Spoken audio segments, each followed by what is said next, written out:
has your team started to feel a little bit fractious, maybe a little bit tense? Things that were going well maybe feel like they're not going quite as well as they were. Well, there's a reason why this is happening at this time of year.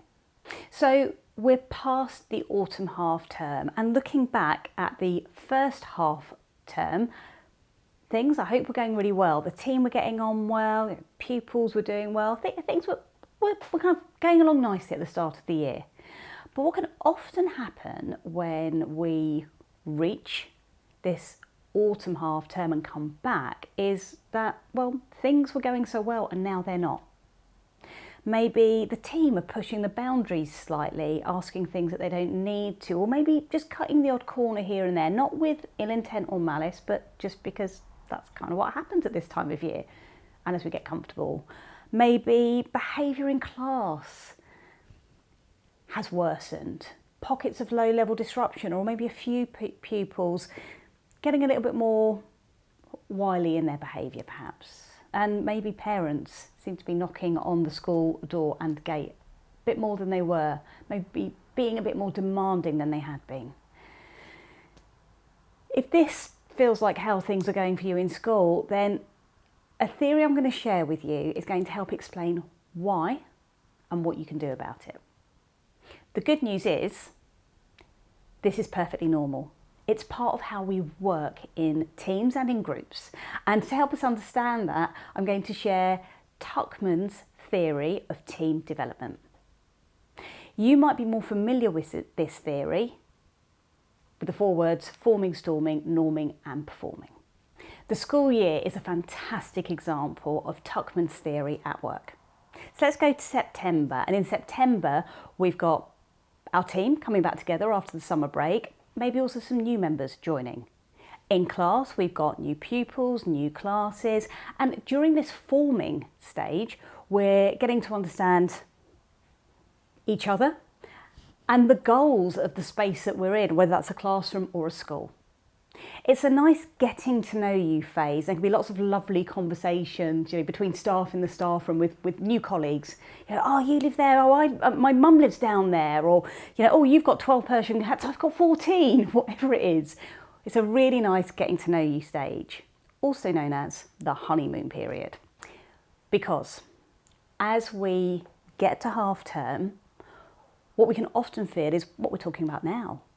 Tensions can start to rise, behaviour can start to go in class, adult behaviour can start to not be as good as it once was, and we can find ourselves thinking, it was all going so well. What's going on now? This is the storming phase. And this is the phase where we are testing the boundaries, not in a clinical checklist, let me put you to the test kind of way, but we've relaxed a bit. You said my data needs to be on that date, but it happens to be a day late. Yeah, or meeting starts at this time, but I come in a few minutes late because. The same happens in class. We've all seen it where you've got a class and you ask them to line up for assembly and they stampede to the classroom door. Now, previous teachers haven't let them do that, but for some reason today they do that. This is the storming phase. We test those metaphorical boundaries. And what's really important is when we do test or break those boundaries, what reaction do we get? In class, do we let the stampede happen and carry on? Or do we say, right, hang on, we know how to do this properly, let's try again. If I'm late to a meeting or my data's late, does someone pick me up on it?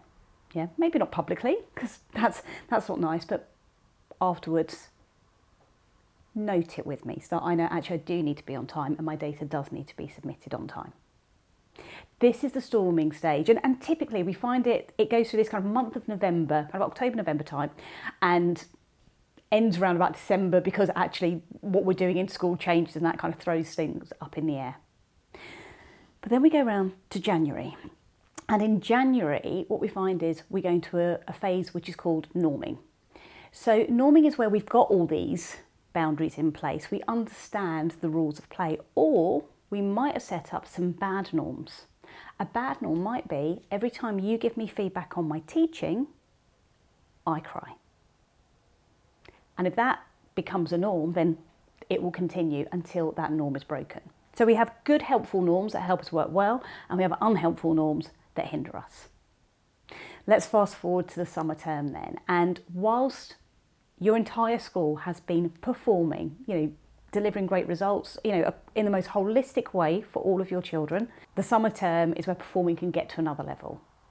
And this is actually a stage where we know that those boundaries are in place so well that we might be willing to remove them from time to time and put them back in place. And we might see this in the summer term where lessons that we might have done inside, we take outside and can be more playful with those lessons because we're confident that when we need to put those rules back in place, they can.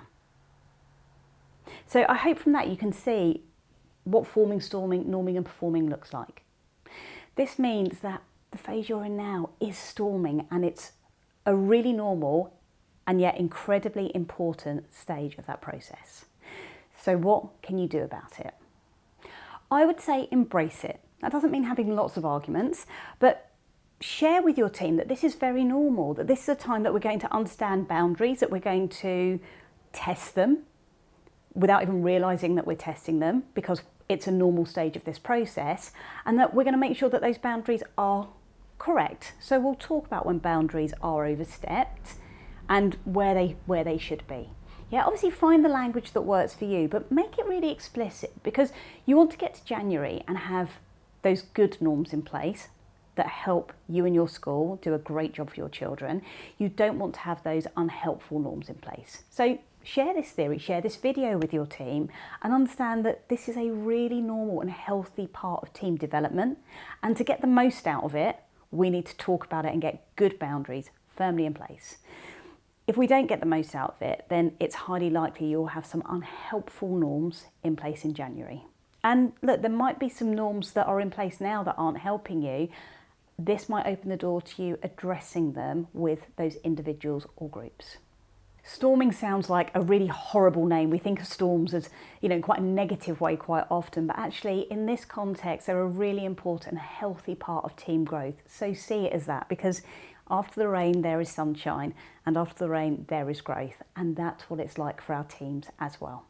I'm Sonia Gill, founder and director of Heads Up, and we specialise in helping schools move from good to great by creating high-performing teams. And I hope this video has helped you. If you'd like more, then make sure you sign up to my weekly tips.